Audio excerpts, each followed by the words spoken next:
स्वागत है आप सभी का डेली बाइट्स के सीटेट के प्रीवियस ईयर के सीरीज में। हम लोग डिस्कस कर रहे हैं इंग्लिश के क्वेश्चंस को जो कि पेपर 2 के तौर पे आपने चूज किया है। और ये पार्ट 5 में अमूमन क्वेश्चन पेपर पे देखने को मिलता है फ्रॉम 121 टू 150 क्वेश्चन नंबर। और ये जो पेपर है ये 14th ऑफ फरवरी 2024 को कंडक्टेड एग्जाम का है। क्वेश्चन सॉल्व करने से पहले एक बार आप उस प्रीवियस ईयर को देख लीजिए जिसको मैं सॉल्व करवा रही हूँ। तो जैसा कि आप देख पा रहे हैं इस क्वेश्चन को मैं सॉल्व करवा रही हूँ जिसका नाम SED 24-2 है। और ये 2014 का 14th ऑफ दिसंबर 2024 का कंडक्टेड एग्जाम है। और ये क्वेश्चन बुकलेट नंबर डी है। इसमें आप स्क्रॉल करते हुए जाओगे तो देखोगे पहले CDP के क्वेश्चन जिस सीक्वेंस में चीजें होती है उसी सीक्वेंस में आपको चीजें देखने को मिलेगी। जब आप नीचे स्क्रॉल करते हुए पहुंचते हो 121 नंबर के क्वेश्चन पे, थोड़ा और स्क्रॉल करेंगे यहाँ से 121, जस्ट थोड़ा और, यस, ये रहा 121 जैसा कि आप देख रहे हो। यहाँ से आपको क्वेश्चंस देखने को मिलेंगे। यहाँ पे क्लियरली लिख दिया गया है कि पार्ट 5 है, ये लैंग्वेज 2 है, इंग्लिश है। और आप जैसा कि देख सकते हो पहला क्वेश्चन है जो कि 121 टू 128 है।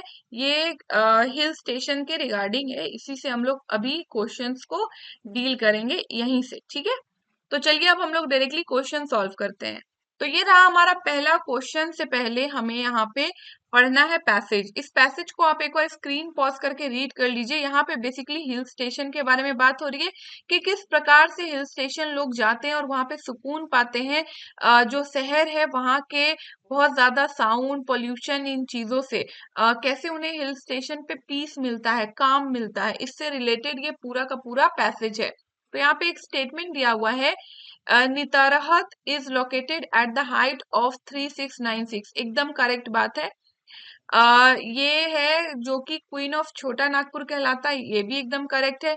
यहाँ पे आपको बेसिकली बनियान फॉरेस्ट देखने को मिलता है, नो, ये गलत बात है। अगर आपने पढ़ा होगा तो आपको क्लियरली पता होगा यहाँ पे पाइन ट्रीज देखने को मिलती है, पाइन फॉरेस्ट देखने को मिलता है। चलिए यहाँ पे अंडरलाइन यानी कि यहाँ से यहाँ तक जो है इसके बारे में बताना है, इस फ्रेज के बारे में कि ये क्या कह रहा है। This quant hill station bring solace, इसका क्या मतलब हुआ बेसिकली, ये लोगों को पीस और कंफर्ट प्रोवाइड करती है ना, पीस एंड कंफर्ट प्रोवाइड करती है, इसका अर्थ यही हुआ। नाउ अगेन पैराग्राफ 1 में मेंशन है ये जो बात कि पीस और काम प्रोवाइड करती है, इसका क्या मतलब हुआ। सिटी के हैक्टिक लाइफ से लोगों को दूर रहने से अच्छा लगता है, हैक्टिकनेस जो है कम हो जाती है, इसीलिए यहाँ पे पीस और कामनेस फील होता है लोगों को। नाउ यहाँ पे अब एक क्वेश्चन है जो कि हमें समझकर सॉल्व करना है। गॉर्जियस और ब्यूटीफुल एक दूसरे का क्या है, सिनोनिम है ना।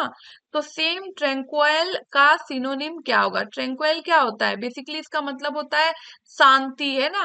तो यहाँ पे आंसर हमारा क्या हो जाएगा, पीसफुल, देख सकते हैं, ठीक है।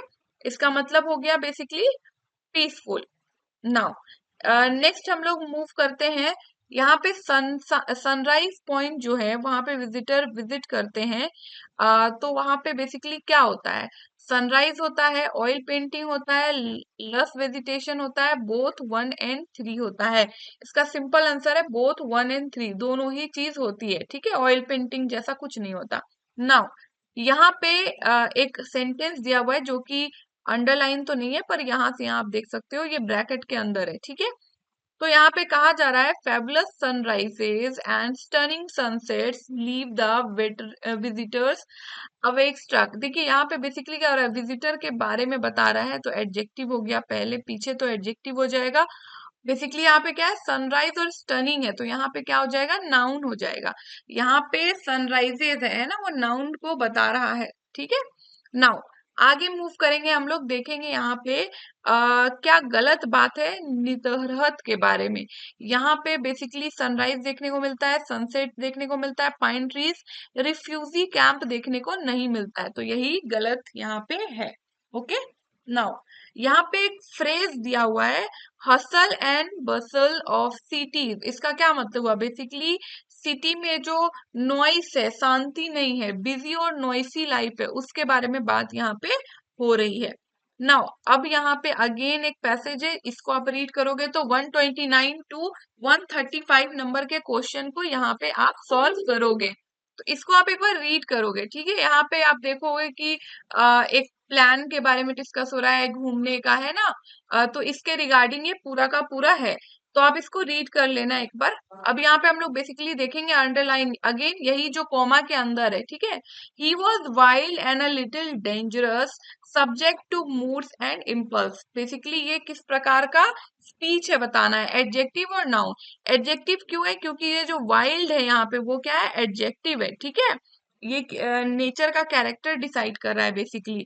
और यहाँ पे डेंजरस क्या है, एडजेक्टिव है, ठीक है। नाउ अब हम लोग मूव करेंगे।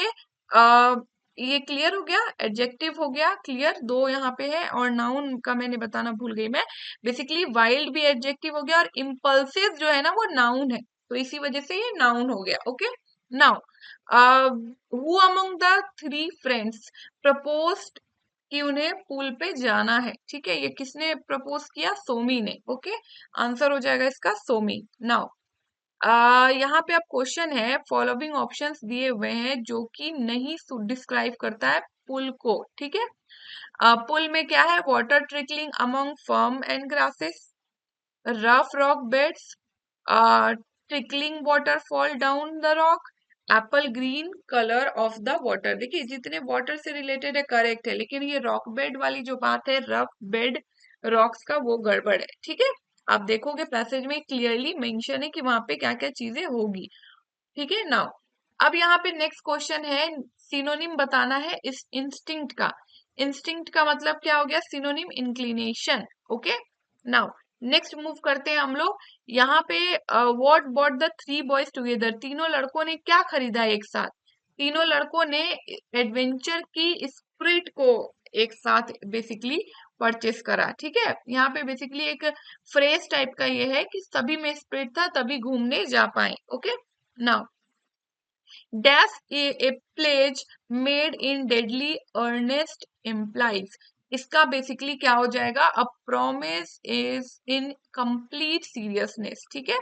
कंप्लीट तौर पे यदि कुछ प्रॉमिस किया जाए तो उसे कहते हैं a plead made in deadly earnest. Now again यहाँ पे एक क्वेश्चन है, हमें इस इन दोनों के हेल्प से तीसरा का बताना है। तो क्राउडेड और डिजर्टेड, ठीक है। वेगर का क्या हो जाएगा, लेथार्जी। बेसिकली ये एंटोनिम है, क्राउडेड और डिजर्टेड एक दूसरे का विपरीत है। एक का मतलब होता है ज्यादा भीड़, एक का होता है कम। तो सेम आपका वेगरस का मतलब होता है एनर्जी वाला कोई व्यक्ति, वेगर का मतलब, ठीक है। और लेथार्जी का मतलब जानते हैं आप, आलसी व्यक्ति, ठीक है। नाउ अब जो क्वेश्चन है वो पेडागोजी पे बेस्ड है। अश्विन नाम का व्यक्ति है जिसने उड़िया अपने घर में सीखा है, इंग्लिश और हिंदी स्कूल में सीखा है। तो क्या गलत है, उसने इंग्लिश को एक्वायर किया है, यही तो गलत है। उसने एक्वायर किसे किया है, उड़िया को एक्वायर किया है, बाकी दोनों को तो पढ़ा है ना। नाउ नेक्स्ट क्वेश्चन है, instrumental motivation is when, instrumental motivation क्या होता है, जब आप लैंग्वेज को एक तरीके से यूज करो एज अ इंस्ट्रूमेंट, ठीक है, as a employment.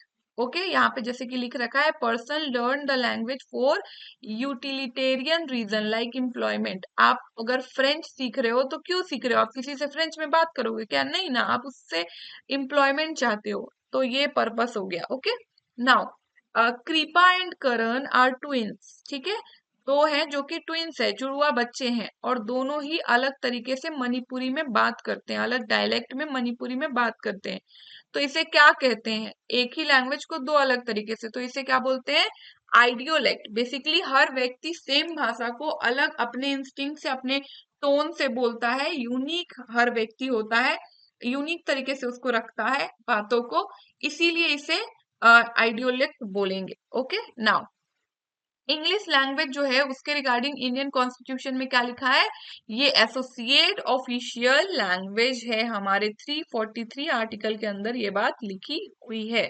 Now a test which aims to identify an individual student specific areas of weakness and strength, एक ऐसा टेस्ट जो कि बच्चे के वीकनेस वाले एरिया को आइडेंटिफाई करने के लिए किया जा रहा है, उस टेस्ट को क्या बोलते हैं, डायग्नोस्टिक टेस्ट। तो इसका आंसर हो गया diagnostic test. Now Aditi knows the rule, Aditi जो है पास्ट परफेक्ट टेंस के रूल को बखूबी तरीके से जान रही है, पर उसका यूज नहीं कर पा रही है। ये क्या दिक्कत हो रही है, ये क्या है?